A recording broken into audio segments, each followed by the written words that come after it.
pour cela, nous voulons rechercher les manifestations de la puissance de Dieu.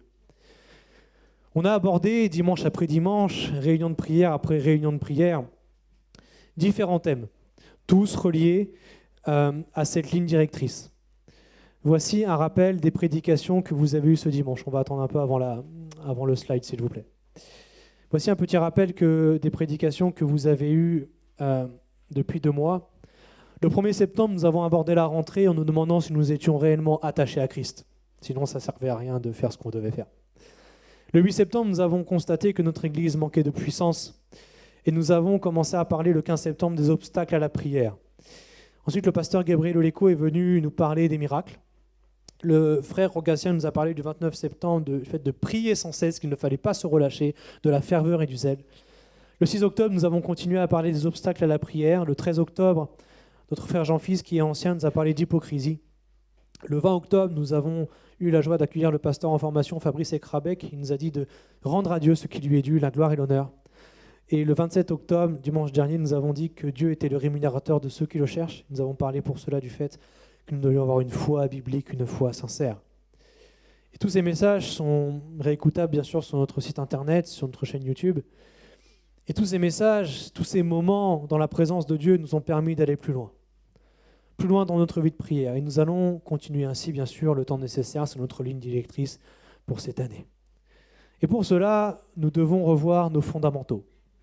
Je trouve que c'est bon de revenir aux bases. Parce que s'il y a bien une phrase qui peut être piégeuse pour le chrétien, c'est la phrase « je sais ». Quand tu dis « je sais », ça veut dire que tu n'es pas enseignable.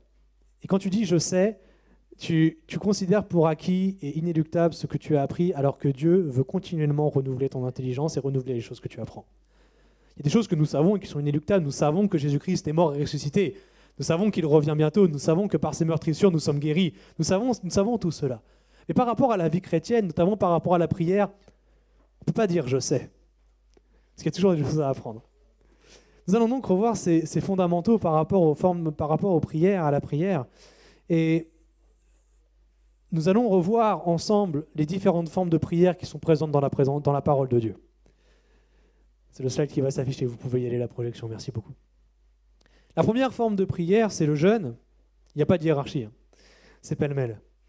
Il y a également la supplication, la requête, l'action de grâce, l'intercession, la louange et l'adoration. J'ai dissocié louange et adoration, vous comprendrez pourquoi plus tard. Et je vous propose donc une série d'études, de messages, d'enseignements sur chacune de ces formes de prière. Savons-nous réellement ce qu'est le jeûne ? Savons-nous réellement ce qu'est la supplication ? Savons-nous réellement ce qu'est une requête ? Savons-nous ce qu'est l'action de grâce ? Savons-nous ce qu'est l'intercession, la louange ou encore l'adoration ? Chaque heure que nous voyons ces choses ensemble parce que, encore une fois, Dieu veut que nous prions mieux. Vous êtes d'accord avec ça ? Alors on y va. La première forme de prière que je veux voir avec vous, c'est donc aujourd'hui, nous allons parler du jeûne. Vous l'avez entendu tout à l'heure, les jeunes vous proposent de jeûner. Les jeunes du groupe de jeunes vous proposent de jeûner au lieu de déjeuner. Ça sera le 11 novembre. Et ce sera une journée vraiment extraordinaire. Nous allons donc parler du jeûne ce matin et je vais commencer par vous parler du jeûne que Dieu désire et non pas le jeûne que nous désirons. Et le premier point que je veux aborder avec vous, c'est ce que n'est pas le jeûne. Ce que n'est pas le jeûne, pardon. Ce que n'est pas le jeûne. Le jeûne, ce n'est pas se priver de télévision ou de téléphone. Faire un jeûne de téléphone ou un jeûne de télévision, ce n'est pas jeûner. Ça s'appelle de la consécration. Et la consécration, c'est le sérieux que tu accordes à ta vie chrétienne. C'est le sérieux que tu accordes à ta vie chrétienne. Et tu ne peux pas parler de jeûne en parlant de réseaux sociaux ou de mauvaises pratiques.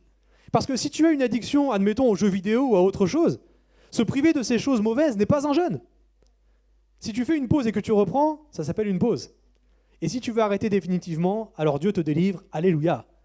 Ce n'est pas un jeûne. Un jeûne touche toujours à la nourriture et à la boisson, systématiquement. Le jeûne, ce n'est pas non plus sauter un repas. Le message de ce matin va être très pratico-pratique. Le jeûne, ce n'est pas non plus sauter un repas. Parce que certains jeûnent et après ils déjeûnent. Et si tu oublies de prendre ton petit déjeuner, tu ne peux pas décréter que c'est un jeûne après coup. Si tu n'as pas le temps de manger sur ton lieu de travail, alors ce n'est pas un jeûne. C'est un problème de planning parce que la pause est obligatoire. Si tu jeûnes en supprimant un repas, ne prends pas non plus double dose au repas suivant. Supprimer un repas ne signifie pas rattraper le repas que nous avons supprimé au repas suivant. Nous le verrons au point suivant, mais le jeûne est toujours accompagné de prière. Et le jeûne se décrète avant de commencer. « Ah, j'ai oublié de manger aujourd'hui. Bon, c'est pas grave, je vais dire que j'ai jeûné. » Ça ne marche pas comme ça. Ça ne marche pas comme ça parce que tu n'as pas prié. Un jeûne se décrète avant de le commencer. Un jeûne, ce n'est pas non plus ne pas manger sans prier. Est-ce que vous savez comment s'appelle un jeûne sans prière ? C'est un régime. Un jeûne sans prière est un régime. Le temps de jeûne, que ce soit pour une journée entière, pour moins, pour plus, s'accompagne toujours de temps de prière. Parce que le jeûne est une forme de prière et dans l'idéal, et le minimum, ça serait de remplacer les temps de repas par des temps de prière et ou de louange. Il n'y a rien de spirituel dans le fait simplement de ne pas manger, de ne pas prendre de nourriture. Ce qu'il y a de spirituel, bien aimé, c'est de ne pas manger, mais de se nourrir de la parole de Dieu, de la louange, de la prière et de l'adoration. Alléluia. Jeûner, ce n'est pas non plus faire du chantage au Seigneur. Ça, il faut le dire. Seigneur, tu vois, je me suis privé, j'ai faim. Tu vois, la journée entière, j'ai passé sans manger, j'ai rien bu. Maintenant, tu envoies ta bénédiction. Personne n'a dit amen, c'est très bien. Parce que jeûner ne signifie pas prendre Dieu en otage pour lui réclamer une rançon. Je rappelle que Dieu rémunère celui qui le cherche avec foi. Dieu ne rémunère pas celui qui lui fait du chantage. Nous verrons les occasions bibliques de jeûner, mais lorsque tu jeûnes, ce n'est pas un rapport de force. Ce n'est pas un bras de fer entre toi et Dieu. Tu ne peux forcer la main du Seigneur en te privant de nourriture parce que ton Père Céleste ne peut pas céder à tes caprices. Jeûner, ce n'est pas faire du chantage à Dieu. Alors qu'est-ce que le jeûne qui fait plaisir à Dieu ? Il en existe un. Il en existe un et c'est celui d'Ésaïe 58, versets 6 à 8 que nous allons lire ensemble, s'il vous plaît. Ésaïe chapitre 56, versets 6 à 8.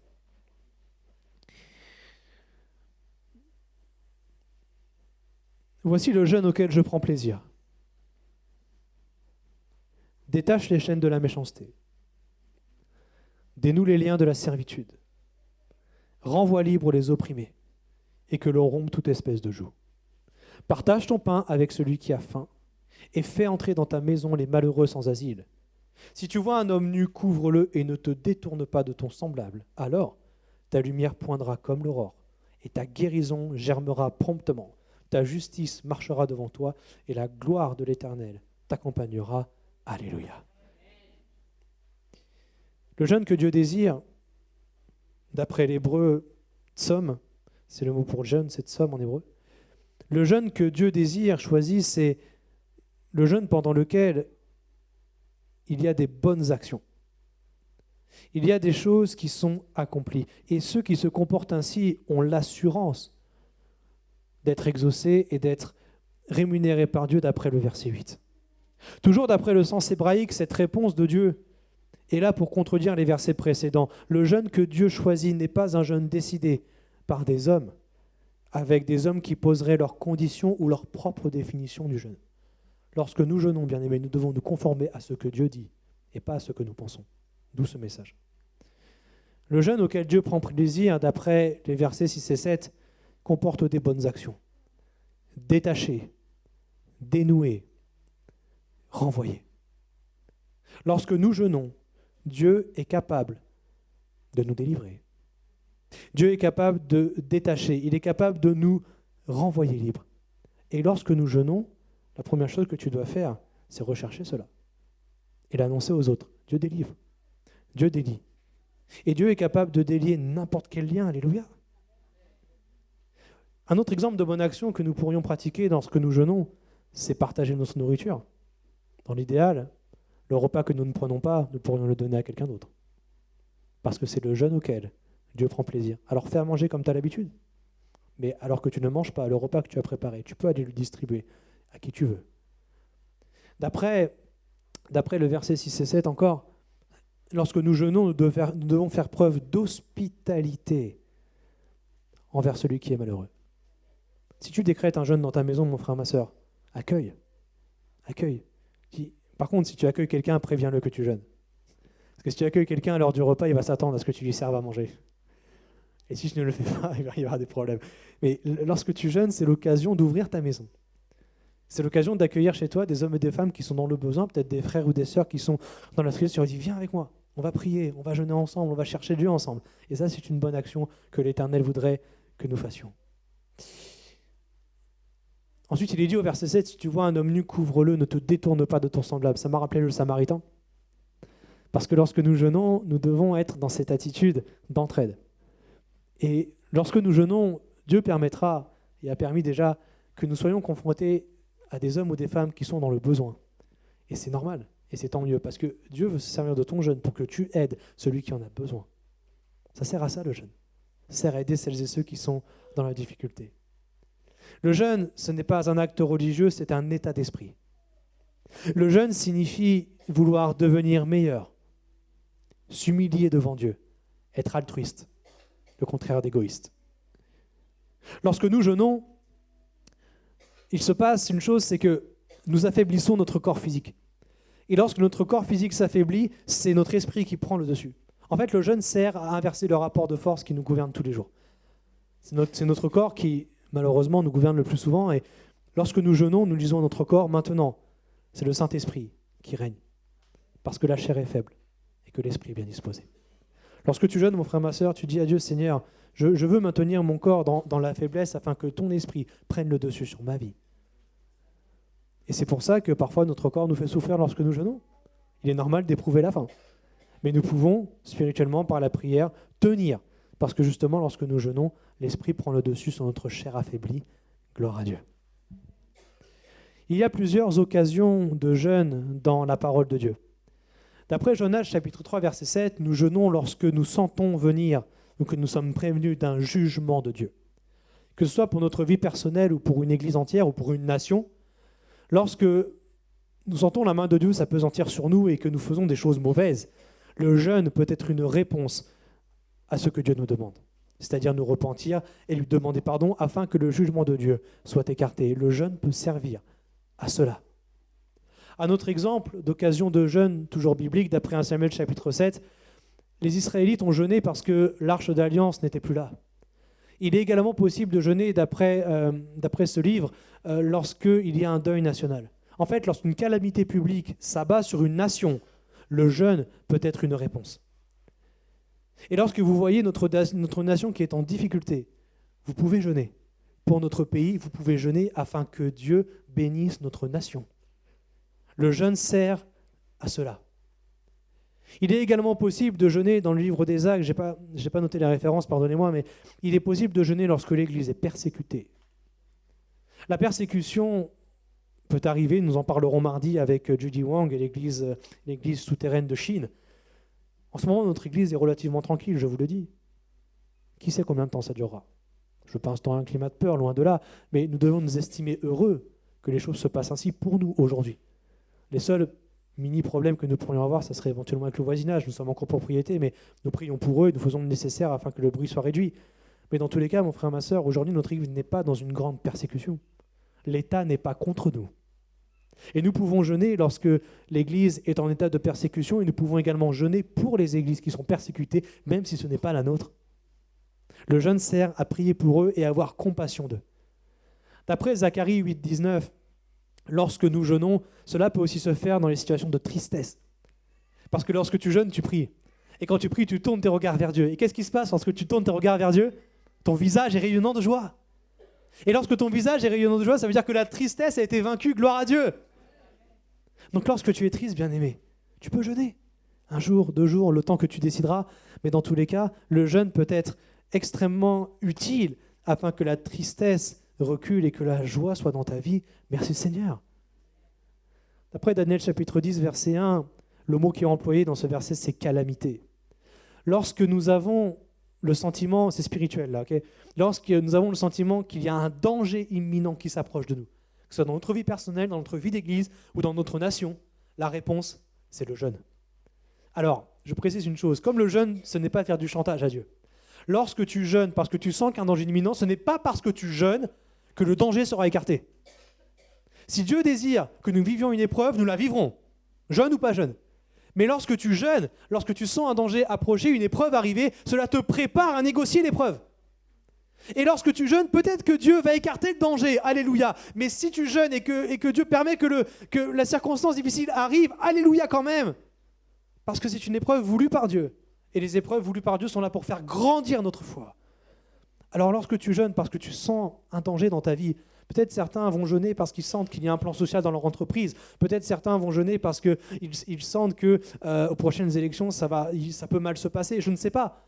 Tu peux jeûner parce que tu sens un danger imminent. Mais dans tous les cas, lorsque tu jeûnes, ce n'est pas parce que tu jeûnes que le danger sera écarté. Mais cela te prépare à négocier l'épreuve si Dieu décide que l'épreuve arrive. Merci Seigneur. D'après Acte 13, verset 2, le jeûne aussi est utile lorsqu'on parle de consécration. Si tu veux servir Dieu ou si tu sers Dieu, jeûne. Jeûne.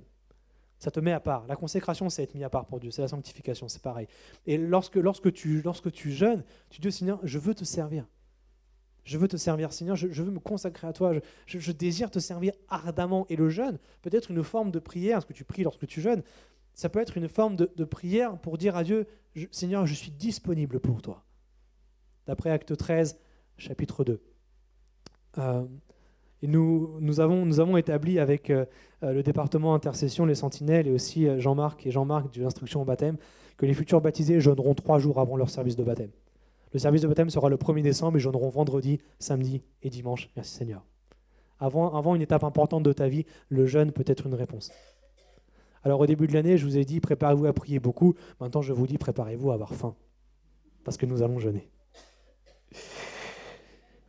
Merci pour ton amen. Il y a bien sûr différentes formes de jeûne.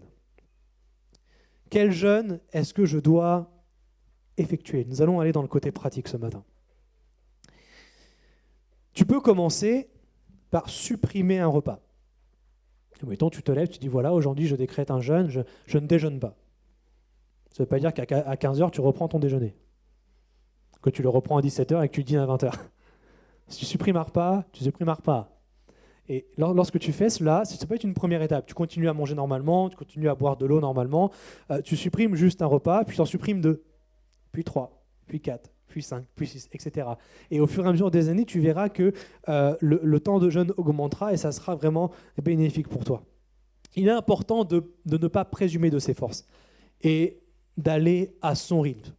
Tu dois faire attention, mon frère, ma soeur, à ne pas te trouver en état de faiblesse ou avec des problèmes de santé parce que tu jeûnes trop longtemps.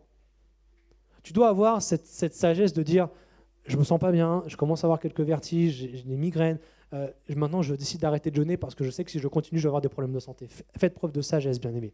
Ne jouez pas au héros avec le jeûne. Il existe donc encore plusieurs formes de jeûne et je reviendrai sur ce slide après. Il existe un jeûne qui s'appelle jeûne de Daniel. Le jeûne de Daniel, c'est un jeûne qui se compose uniquement de fruits, de légumes et de rien d'autre. Pour la boisson, il n'y a pas de consigne particulière. Le jus de fruits peut très bien fonctionner aussi. Évitez tout de même les boissons énergisantes, parce que si vous ne mangez pas de façon consciente et que vous prenez des boissons énergisantes, votre cœur risque vraiment d'en pâtir beaucoup. Le mieux est encore de boire uniquement de l'eau, c'est ce que je conseille, parce que c'est ce qui est biblique. Daniel ne buvait pas de coca. Daniel ne buvait pas de café. Il a été découvert plus tard. C'est un jeûne qui est sans aucune viande. Et si Daniel a choisi de faire ce jeûne, c'est parce qu'il a souhaité rompre avec les pratiques païennes de la ville où elle était. Si tu jeûnes comme Daniel, ce jeûne est utile pour te mettre à part. Pour entre guillemets, te couper du monde dans le sens où tu dis à Dieu, Seigneur, je ne veux pas que les pratiques de ce monde déchu qui gît sous la puissance de Satan soient dans ma vie. Ce jeûne est utile pour cela. Ce jeûne est aussi utile pour celles et ceux qui veulent jeûner progressivement. Si tu ne sens pas d'arrêter de manger comme ça du jour au lendemain, tu peux continuer juste à manger, mais que des légumes. Ça peut être une bonne transition. L'autre forme de jeûne qu'il existe, c'est celui-là, juste de l'eau. Pas de nourriture du tout. Le jeûne sans aucune nourriture, c'est donc une étape suivante. Et si tu as réussi à supprimer des repas, à ne manger que des fruits et des légumes, alors tu peux maintenant te passer totalement de nourriture. Tout ce que je dis là, c'est des processus, d'accord? Ça prend parfois plusieurs années. Allez vraiment à votre rythme. Si tu te sens de commencer directement par un jeûne avec que de l'eau, fais-le. Ça va être plus compliqué que si tu commences par un jeûne de Daniel. Et en plus d'être bénéfique pour le corps, cela constitue un jeûne biblique type. Le maximum qu'un être humain peut tenir sans manger, c'est 40 jours. Et il est possible aujourd'hui de jeûner 40 jours, mais pour cela, il faut y aller progressivement, et ça se compte en années. Tu jeûnes un jour, puis 2 jours, puis 3 jours, puis 1 semaine, puis 2 semaines, etc. Aujourd'hui, un jeûne de 40 jours est possible parce qu'il existe des solutions médicales. Lorsque je connais un pasteur qui a fait ça, il a voulu jeûner 40 jours, il a été médicalisé, il avait un moniteur qui surveillait ses constantes tout le temps, il faisait quelques visites à l'hôpital, les infirmiers venaient chez lui pour voir si tout se passait bien, et à tout moment, l'avis du médecin pouvait lui dire d'arrêter de jeûner. Mais c'est possible de jeûner 40 jours. Le jeûne à l'eau, du coup, c'est un jeûne qui est sans nourriture, et c'est quelque chose qui est vraiment très bénéfique. Je parlerai du détail après. Il existe un dernier type de jeûne, c'est celui-là. Sans rien, sans eau, sans nourriture, sans aucune boisson. Nous allons parler des conditions, des principes de précaution à respecter, mais sachez qu'il est possible de ne rien prendre du tout. Combien de temps? Nous le verrons après, mais voilà les 3 types de jeûnes qui peuvent exister, les 4 types de jeûnes. Supprimer un repas, manger que des légumes, boire uniquement de l'eau ou ne rien prendre du tout. C'est ce que nous trouvons dans la parole de Dieu. Dans la parole de Dieu, il y a également une particularité, il existe des jeûnes que l'on appelle exceptionnels. Il existe des jeûnes exceptionnels. Matthieu chapitre 4, verset 2, après avoir jeûné 40 jours et 40 nuits, il eut faim. Il est parlé de notre Seigneur Jésus. Il a jeûné dans un contexte d'attaque de l'adversaire. Le jeûne peut être une réponse lorsque l'adversaire nous persécute. Le jeûne peut nous donner de tenir face à l'adversaire qui nous fait du mal, parce que cela nous donne d'être encore plus proches de notre Seigneur. Un autre jeûne exceptionnel dont il est question, c'est dans Exode 34, verset 38, où il est dit ceci, Moïse fut là avec l'Éternel 40 jours et 40 nuits. Il ne mangea point de pain et ne but point d'eau. Aïe! Et l'Éternel écrivit sur les tables les paroles de l'Alliance, les 10 paroles. Amen. Ne faites pas ça. Buvez de l'eau, au moins. Si vous faites un jeûne longue durée sans nourriture, soyez sages. À tout moment, vous pouvez arrêter de jeûner si vous vous sentez défaillant. Et ce que les théologiens pensent de ce passage, et je suis d'accord avec eux, c'est pour ça que je vous le partage, c'est que Moïse était dans un lieu qui était en dehors des lois de la physique. Il était dans la gloire de Dieu. Et c'est pour ça que pendant 40 jours, il n'a pas mangé, mais il n'a pas bu. Aujourd'hui, ce n'est pas possible de ne pas boire pendant 40 jours. Et Moïse était dans la gloire de Dieu. Donc ne tentez pas de ne pas boire 40 jours, parce que sinon, vous mourrez. Moïse était de la même nature que nous, mais avec un appel et un ministère différents. C'était spécifique à ce que Dieu voulait pour lui, alors ne tentez pas de faire cela. Ok ? Un autre personnage biblique qui a jeûné, prenez avec moi 1 Roi chapitre 19. 1 Roi chapitre 19.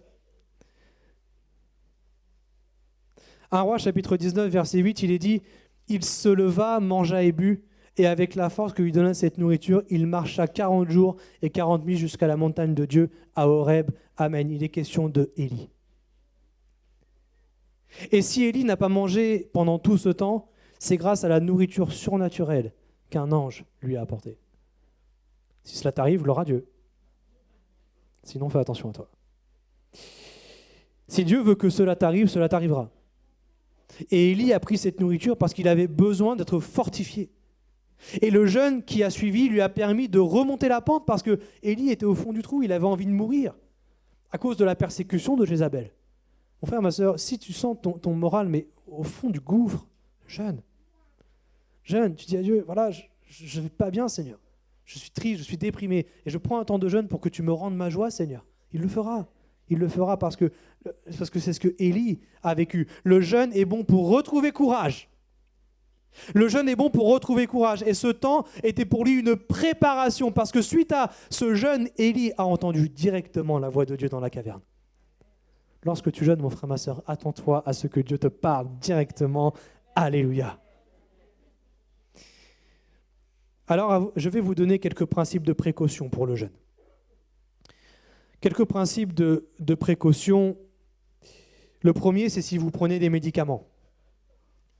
L'avis du pasteur n'est pas celui du médecin. Je ne vous dirai jamais d'arrêter un traitement ou de jeûner alors que vous en prenez un. Si tu veux jeûner et que tu prends des médicaments, demande l'autorisation à ton médecin. Demande-lui quel type de jeûne tu peux faire et combien de temps il te conseille. Et en fonction du traitement, cela varie beaucoup. Je vous dis aussi que le jeûne est conseillé par la médecine. C'est une pratique qui se fait, mais ne fais pas les choses sans l'accord de ton médecin si tu prends un médicament. C'est OK pour ça ? Ne prends pas de risque, mon frère, ma soeur.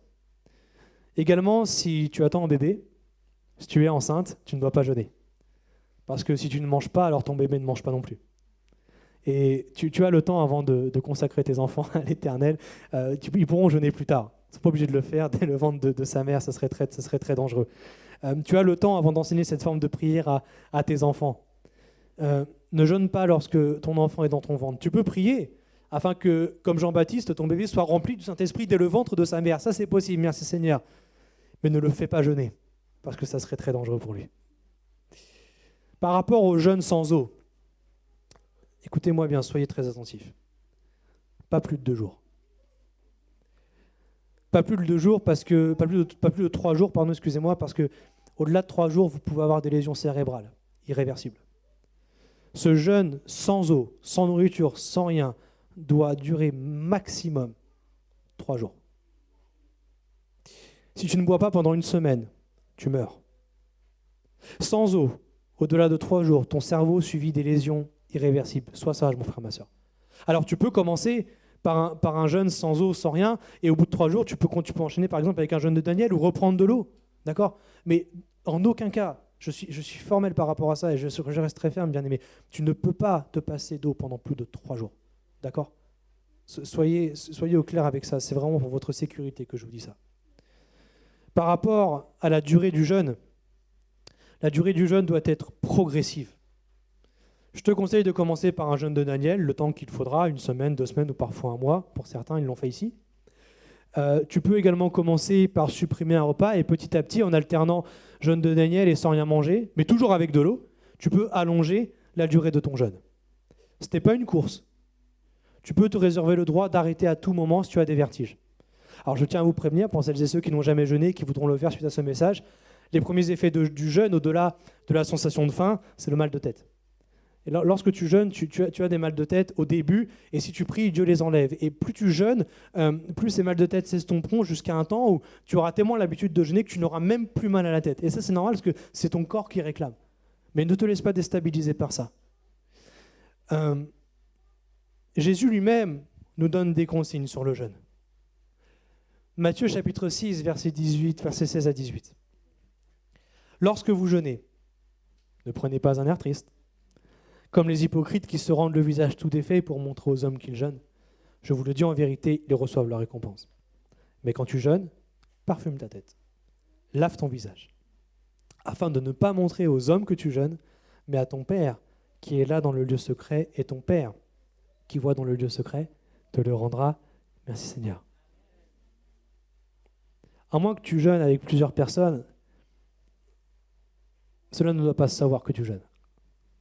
Si tu jeûnes seul, entre toi et Dieu, c'est entre toi et Dieu. Physiquement, le jeûne ne te pénalise pas. Jeûner, c'est quelque chose de joyeux et non de triste.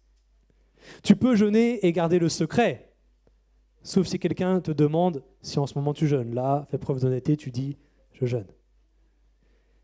Si tu fais les choses pour être vu des hommes, alors tu ne feras pas plaisir à Dieu. Je vous renvoie au message de Jean-Fils. Alors parfume-toi. Lave ton visage, ne cherche pas l'approbation des hommes. Cherche juste celle de Dieu. Lorsque tu jeûnes, ce n'est pas pour te faire bien voir de l'église. Ah, j'ai jeûné 1 semaine, waouh, trop fort. C'est entre toi et Dieu. C'est entre toi et Dieu. Et si tu fais ça, si tu annonces à tout le monde que tu jeûnes, ceux qui ont du mal à jeûner risquent de se sentir rabaissés et découragés. Alors lorsque tu jeûnes, mon frère, ma sœur, que ce soit dans le secret, Et si vous jeûnez à plusieurs, jeûnez à plusieurs. C'est toujours bon de jeûner en équipe parce que cela nous entraide. Et le 11 novembre, ce sera une bonne journée parce qu'il y aura plusieurs personnes qui vont jeûner en même temps. Et cela nous encouragera. Merci Seigneur. C'est pour ça que je parlais de la table à côté tout à l'heure. Si vous choisissez de faire le jeûne de Daniel le 11 novembre, vous pourrez manger à côté sans tenter ceux qui seront ici qui ne mangeront pas du tout. Comprenez pourquoi ? C'est important de respecter ces choses-là. Lorsque nous jeûnons, nous cherchons l'approbation de Dieu et non pas celle des hommes. Dans Matthieu, chapitre 9, versets 14 et 15, vous pouvez le lire avec moi s'il vous plaît. Matthieu, chapitre 9, versets 14 et 15. Matthieu, chapitre 9, versets 14 et 15 déclare ceci. Les disciples de Jean vinrent auprès de Jésus et dirent « Pourquoi nous les pharisiens jeûnons-nous, tandis que tes disciples ne jeûnent point ?» Jésus leur répondit « Les amis de l'époux peuvent-ils s'affliger pendant que l'époux est avec eux ? Les jours viendront où l'époux leur sera enlevé.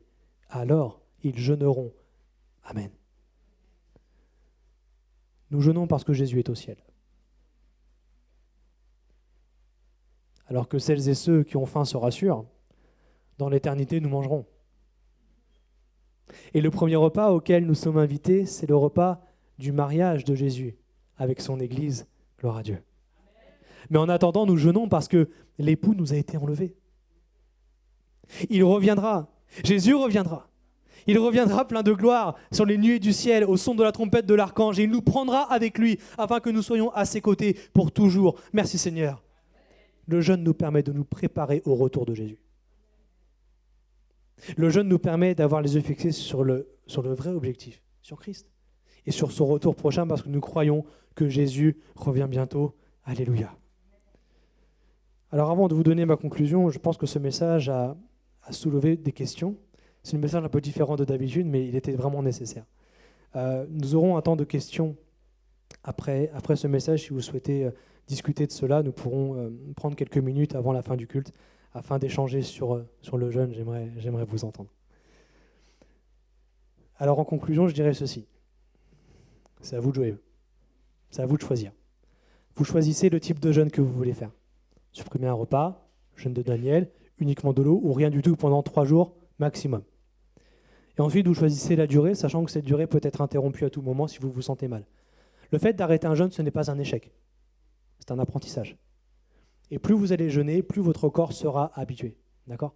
Donc ne vous formalisez pas si vous avez besoin d'arrêter de jeûner, ça peut arriver.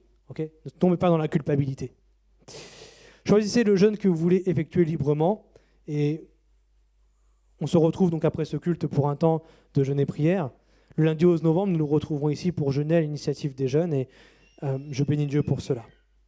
Le jeûne auquel Dieu prend plaisir, c'est donc un jeûne dans lequel nous avons une attitude altruiste. Lorsque nous sommes en temps de jeûne, nous jeûnons pour bénir les autres. Cela nous fait du bien à nous-mêmes, mais ce n'est pas la finalité du jeûne. La finalité du jeûne, c'est donc de faire plaisir en premier à Dieu, de chercher la face de Dieu, de tenir dans les moments difficiles, lorsque des calamités sont sur nos vies, lorsque des dangers s'approchent de nos vies, lorsque nous sommes dans la persécution. Lorsque nous sommes dans la tristesse, il est utile de jeûner pour retrouver la joie. Lorsqu'un danger s'annonce et lorsque nous voulons augmenter notre consécration à Dieu, nous pouvons jeûner pour que cela nous rapproche de notre Seigneur. Bien-aimés, ne jeûnez pas pour des raisons humaines, jeûnez pour des raisons spirituelles. Le jeûne peut être utile pour se repentir également. Le jeûne peut être utile en temps de deuil, pour surmonter une épreuve difficile, la perte d'un être cher, nous pouvons jeûner afin que le Seigneur nous fortifie. Tout ce que je vous dis là, ce sont des exemples bibliques. Se priver de télé ou de téléphone, ce n'est pas un jeûne. Sauter un repas et le rattraper après, ce n'est pas un jeûne non plus. Seigneur, je te bénis parce que tu as à cœur que ton Église jeûne. Et je voudrais, Seigneur, que les temps de jeûne se multiplient, ils se multiplient déjà. Nous allons nous retrouver, Seigneur, après ce culte. Le 11 novembre, Seigneur, nous allons jeûner aussi tous ensemble. Ça peut être une première étape, mon Dieu, et nous allons développer ces choses parce que nous voulons prier davantage, nous voulons prier mieux. Et nous savons, Seigneur, que le jeûne est indissociable de notre vie chrétienne. C'est pour cela, Seigneur, que nous te bénissons pour le jeûne, pour ce moyen, Seigneur, par excellence, que nous avons d'être proches de toi. Seigneur, je te prie afin que par le jeûne aussi, Seigneur, les frères et sœurs de notre Église, mon Dieu, soient davantage, Seigneur, connectés à ta parole, connectés à ta présence, mon Dieu. Et qu'il se passe des choses dans leur vie parce que nous savons que lorsque nous jeûnons, tu peux aussi délivrer, mon Dieu. Car tu l'as déclaré dans Ésaïe 58. Seigneur, je te prie pour que si quelqu'un a des liens, des addictions, mon Dieu, Si quelqu'un est sujet à je ne sais pas, à la drogue, à l'alcool, à la cigarette, au jeu, à la pornographie, qu'il est, Seigneur, que cette personne ait le désir, Seigneur, de mettre en place un jeûne afin que tu le délivres et que tu le délies, mon Dieu. Non pas un jeûne seul, mais des temps de prière. Je te prie, Seigneur, pour que lorsque nous jeûnons et que nous supprimons des repas, que nous puissions remplacer ces repas par des temps de prière. Je te prie, Seigneur, pour que la nourriture que nous aurions dû prendre, nous puissions la donner à des SDF, des sans-abri, des hommes et des femmes qui ont besoin, Seigneur, de notre nourriture, peut-être même à un voisin, afin que cela soit un bon témoignage, même s'il n'est pas dans le besoin, Seigneur. Je te prie, Seigneur, afin que lorsque nous jeûnons, comme ce Samaritain, Seigneur, lorsque il s'est penché sur cet homme blessé, ou lorsque tu l'as dit dans Ésaïe 58 que nous devons couvrir un homme nu, je te prie, Seigneur, que lorsque nous jeûnons, nous ayons cette maturité, cette clairvoyance, afin de voir celles et ceux qui sont dans le besoin et que nous puissions les aider efficacement, mon Dieu. Nous ne voulons pas jeûner pour nous-mêmes, nous voulons jeûner pour les autres aussi, Seigneur. Nous voulons être une bénédiction pour celles et ceux qui nous entourent. Et le jeûne, Seigneur, nous donne l'occasion de bénir celles et ceux qui en ont besoin. Seigneur, si lorsque nous jeûnons, nous voyons quelqu'un de triste, alors donne-nous de le consoler. Seigneur, si nous voyons lorsque nous jeûnons quelqu'un de découragé, que nous puissions l'encourager, Seigneur, lorsque nous jeûnons. Si nous voyons, Seigneur, quelqu'un qui est dans la dépression, que nous puissions lui transmettre ta joie lorsque nous jeûnons, Seigneur, et ainsi de suite. Seigneur, tu as déclaré dans Ésaïe 58, verset 8, qu'il y a une promesse, mon Dieu, attachée au fait que nous jeûnions.